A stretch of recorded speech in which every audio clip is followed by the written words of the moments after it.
ఏళ్ళు ప్రజాస్వామ్యాన్ని పరిరక్షిస్తారా? అంకిత భావంతో ప్రజాసేవ చేస్తారా? ఓ ప్రెస్ మీటులో ఆనాడే ఊహించారు, చెప్పారు ఎన్టీఆర్. ఆ నిజాలను సజీవ దృశ్య దర్పణంగా చూడండి. ₹2 బియ్యం అడిగారు, ఇచ్చాను. మద్యపాన నిషేధం ఆడబిడ్డలు కోరారు, నేను ఇచ్చాను. అదే రైతులు మేము వాడే విద్యుత్ శక్తి సంవత్సరానికి ఒక హార్స్ పవర్ ₹50 ఇస్తానని కూడా చెప్పాను, చేశాను. కాబట్టి ప్రజలు ఉంచేటటువంటి విశ్వాసం మన మీద. అది ఒకప్పుడు చూచాం మనం. ఎప్పుడో గత చరిత్రలో మరి తండ్రిని జైలులో పెట్టిన సామ్రాట్లు ఉన్నారు, అన్నాన్ని రాజ్యాధికారం కోసం చంపినటువంటి సోదరుడు ఉన్నాడు, ఔరంగజేబ్. మరి ఆ దురదృష్టకరమైన విధానం ఇన్ని వందల సంవత్సరాల తర్వాత తెలుగు జాతి చరిత్రలో మన రాష్ట్రంలో ఈనాడు తిరిగి జరిగింది. అది మన దురదృష్టం. అటువంటి చిన్నబోయిన తనాన్ని, చిన్నబుచ్చే తనాన్ని మన జాతి అనుభవించడం అనేది అది కేవలం నేను చేసుకున్న పాపం. ఎందుకంటే నా వాళ్ళుగా ఉంటూ జాతికే ద్రోహం చేసి ఈనాడు మాయని మచ్చ తెచ్చారు ప్రజాస్వామ్యానికని నేను చిన్నబోతున్నా.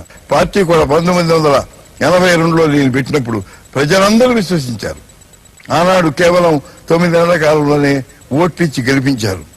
దానికి వారికి ఏ విధమైన సేవ చేశానో వారికి తెలుసు. అదే కాదు, మొన్న 17, 18, 19, 20, 21, 22 తేదీల ఆగస్టు నెలలో నేను ప్రభుత్వం ప్రజల దగ్గరికి తీసుకువెళ్ళినప్పుడు, అదే శ్రీకాకుళం, విశాఖపట్నం, విజయనగరం వెళ్ళినప్పుడు ఆ రోజున ఈ మహానుభావులే ఎవరైతే ఈనాడు జాతికి చిన్నతనం తెచ్చారు, అవమానకరంగా వ్యవహరించారు, తెలుగు జాతిని కించపరిచారు, వాళ్లే చెప్పారు అక్కడ రామారావు గారు లేకపోతే మా పార్టీ లేదు, ఆయన వల్లే నడుస్తోంది, మేము ఆయన మెలకువలు ఉంటున్నాం, కాబట్టి దీని ఘనత గౌరవం అంతా కూడా రామారావు గారి, ఆయనే మా నాయకుడు అని చెప్పిన వాళ్ళు 23వ తేదీ సాయంత్రమే ఎందుకు మారారంటారు? మనిషి పుట్టాడు, దేవుడు స్వార్థం కూడా ఇచ్చాడు, లేకపోతే మనిషి దేవుడు లాంటి వాడు అయ్యేవాడు. కాబట్టి ఆ ప్రస్తుతం అనేది ఉంది, దైవత్వాన్ని అందుకోలేకపోతున్నారు. అందుకే వాళ్ళకే వాడు ద్రోహం చేసుకుంటున్నారు. రంగులు మార్చడం అన్నది, పదవీ కాంక్ష అన్నది వాళ్ళ ఎత్తులోనే ఉంది.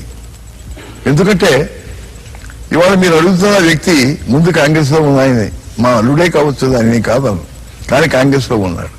అక్కడ ఎప్పుడైతే పరాజయం చెందాడో తెలుగుదేశంలోకి వచ్చాడు. నేను మీ విధానాలకు పూర్తిగా అంకితం అవుతానని మాట ఇచ్చాడు, కానీ మనసులో ఉన్న ఆ దురాశ మాత్రం పోలేదు. నేను ఎన్ని పదవులు ఇచ్చినా అందుకే ప్రయత్నం చేస్తూ తన గుంపుని తన యొక్క గ్రూప్ని పెంచుకుంటూ వచ్చాడు ఆయన. అదే నేను గమనించలేదు. గమనించాల్సిన అవసరం కూడా నాకు లేదు. ఎంతవరకు కూడా పేద ప్రజలకు ఏ విధంగా సంక్షేమం కలిగించాలి, ఏ విధంగా వారికి సేవ చేయాలన్నది నా ధ్యేయం. కానీ ఇక మా పార్టీలో ఎవరున్నారు, వాళ్ళ మనసు ఎట్లాగుంది, ఈ విధంగా చూడటం అనేది నాకు అలవాట్లేదు. ఇప్పటికి కూడా అది ఆచారంగానే తీసుకోవడం. 214 సీట్లు తెలుగుదేశానికి ఎవరు ఎక్కడ ఎన్నడూ అనుకునే విధంగా వచ్చినాయి. ఆ తర్వాత పార్టీలో చేరిన వారితో కలిపి చూసుకుంటే 224 సీట్లు వచ్చాయి. కాబట్టి వాళ్ళు ఏం చేయలేకపోయారు. అదే 140, 130, 145 వచ్చుంటే వాళ్ళు ఏమైనా చేసి ఉండేవాడు. వాడు ఇదిగో మాకు ఈయన కావాలి, ఈయన కావాలి. ఎందుకంటే అంతకుముందే రంగం ఏర్పాటు అయ్యింది, అందరికి డబ్బు ఇచ్చాడు ఈయన. ఆయన పేరు చెప్పడం లేదు, పేరు కూడా అర్హుడు కాదు. డబ్బు ఇచ్చాడు అందరికి, 5 లక్షలు, 10 లక్షలు, ఇదిగో మీ ఎన్నికలకి నేను ఇస్తున్నాను, మీరు నా మనుషులుగా ఉండాలి అని తన గ్రూపులతో ఏర్పాటు చేసుకున్నాడు. కానీ ఎప్పుడైతే మొత్తం కలిసి 224 సీట్లు తెలుగుదేశం అభిమానులకి చేరి వచ్చినాయో ఆ ఆటలు సాగలేదు. తప్పనిసరిగా ఎన్టీ రామారావునే నాయకుడిగా ఎన్నుకోవలసిన ఆ ఇది పట్టింది. ఆ తర్వాత ఏ విధంగానైనా సరే ముఖ్యమంత్రి కావాలి అనేటటువంటి ఆశ మాత్రం మనసులో చావలేదు. అది అట్లాగే ఉంది. ఆ ఆశతోనే తన గ్రూపుని తయారు చేసి it's a planned treachery. Party ఆదర్శంతోనే పెట్టాం, కానీ స్వార్థపరులు చేరారు. చీమలు పుట్లు పెడతాయి, కానీ పాములు పర్యవసానాలు దాంట్లో ఉంటాయి. అదే విధంగా ఈనాడు పార్టీ కూడా కొంతమంది స్వార్థపరుల చేతుల్లో పడింది. వాళ్ళు దురదృష్టకరమైన స్వార్థ విధానాల వల్ల ఈ చిన్నతనాల పాలైంది కూడా. కాబట్టి మీకు తెలియజేస్తున్నాను, పార్టీ ఎప్పుడు కూడా ఈ విధానాలకు లోను కాదు. పార్టీ దృష్టిలో ప్రజలే దేవుళ్ళు, సమాజమే దేవాలయం. అవును, ఎన్టీఆర్ ఆనాడు ప్రజా సంక్షేమ విషయంలో ఏం ఘోరం జరిగిపోతుందని భయపడ్డారో అదే జరిగిపోయింది. చంద్రబాబు 8 ఏళ్ల పాలన ప్రజలకు అభూత కల్పనలే మిగిల్చింది. సంక్షేమ పథకాల రద్దు ప్రభుత్వంగా రాష్ట్ర ప్రగతిని రచ్చకీర్చింది. అన్న మహిళలకు వరంగా ఇచ్చిన మద్యపాన నిషేధాన్ని దశల వారీగా తూట్లు పొడిచి రాజ్యాన్ని సారాజుల భోజ్యంగా మార్చేశారు. సారా తాగండి, సంసారాలను తన్ని తగలేసుకోండి అన్న చందాన గుట్టుగా నడిచే కాపురాలకు ఆర్థిక దుస్థితిని అంటగట్టి మద్యపాన బేహారులకు స్వర్ణద్వారాలను తెరిచారు. బడుగు వర్గాలు, కార్మిక కర్షక వర్గాలను ఒక పూట అన్నంతోనైనా ఆదుకోవాలన్న ఆదర్శంతో ఆరంభించిన 2 రూపాయలకే కిలో బియ్యం పథకానికి ఎసరు పెట్టేశారు. పేదవాడి అన్నం పళ్ళెల్లో ఆకలిని మిగిల్చారు. ముందు చూపుతో అన్న రైతన్న కోసం ప్రవేశపెట్టిన విద్యుత్ వరాలను రద్దు చేసి అన్నం పెట్టే చేతికి షాకునిచ్చారు. సాంప్రదాయక జనవనరులు కృషించి భూగర్భ జలాలు అడుగంటి మరో ప్రక్క విద్యుత్ ధరల కోతతో, విద్యుత్ కొరతతో రైతు నేడు కృంగి కృషించిపోయాడు.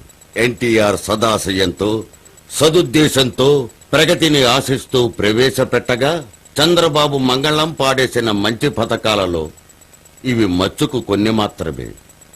ప్రజలకెంతో చేయాలనుకున్న ఎన్టీఆర్ రాష్ట్రాన్ని, రాష్ట్ర పురోగతిని అధోగతి పట్టిస్తున్న జామాతను జాన్ దేవ్ అని క్షమిస్తారా?